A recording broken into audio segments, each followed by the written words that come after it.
The first of the trucks carrying humanitarian aid rolled into Gaza on Saturday, October 21, after the area experienced overnight bombardments by Israel. U.S. President Joe Biden had arranged an agreement with Egypt and Israel to allow the passage of relief trucks through Gaza's Rafah border point earlier this week, News.com has learned. According to the U.S. Embassy in Israel, the Rafah border crossing between Egypt and the besieged Gaza Strip was supposed to open at 10 a.m. local time on Saturday. If the border is opened, we do not know how long it will remain open for foreign citizens to depart Gaza. We anticipate that many people would attempt to cross should the border open, and U.S. citizens attempting to enter Egypt should expect a potentially chaotic and disorderly environment on both sides of the crossing, the embassy said in a statement, according to ABC News.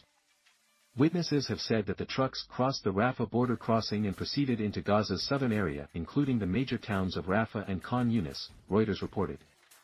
The outlet further noted that these towns are sheltering many of those who have been displaced by the relentless airstrikes by Israel on the region.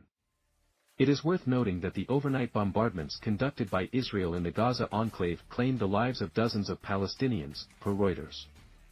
The United Nations said that the convoy of 20 trucks of life-saving supplies would be received and distributed by the Palestinian Red Crescent, with Hamas consent. However, Palestinian officials have expressed disappointment at the fact that fuel supplies were not included and added that the relief was only 3% of what Gaza used to receive, in terms of medical and humanitarian aid, before the siege and the ensuing crisis. Excluding the fuel from the humanitarian aid means the lives of patients and injured will remain at risk. Gaza hospitals are running out of the basic requirements to pursue medical interventions, said the Hamas-run Health Ministry of Gaza, according to Reuters. Officials from the United Nations have said that at least 100 trucks daily are needed to cover urgent, life-saving needs. Which, Reuters noted, is a tall order with Israel carrying out devastating bombardments of the enclave day and night.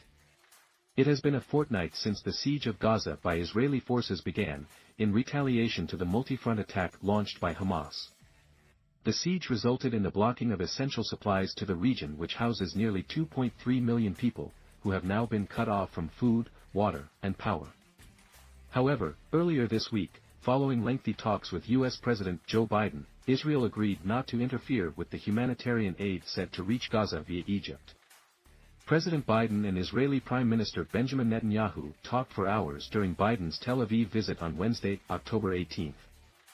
Biden compared Israel's massacre of more than 1,300 of its citizens at the hands of Hamas to the United States' 9/11 crisis 22 years ago. While pledging support for Israel for its self-defense, Biden also urged the Jewish nation not to be consumed by rage in its response to the attack by Hamas, The Guardian reported. Following the talks, the office of the Israeli Prime Minister issued a statement, saying, in light of President Biden's demand, Israel would not foil the supply of humanitarian aid via Egypt. So long as these supplies do not reach Hamas,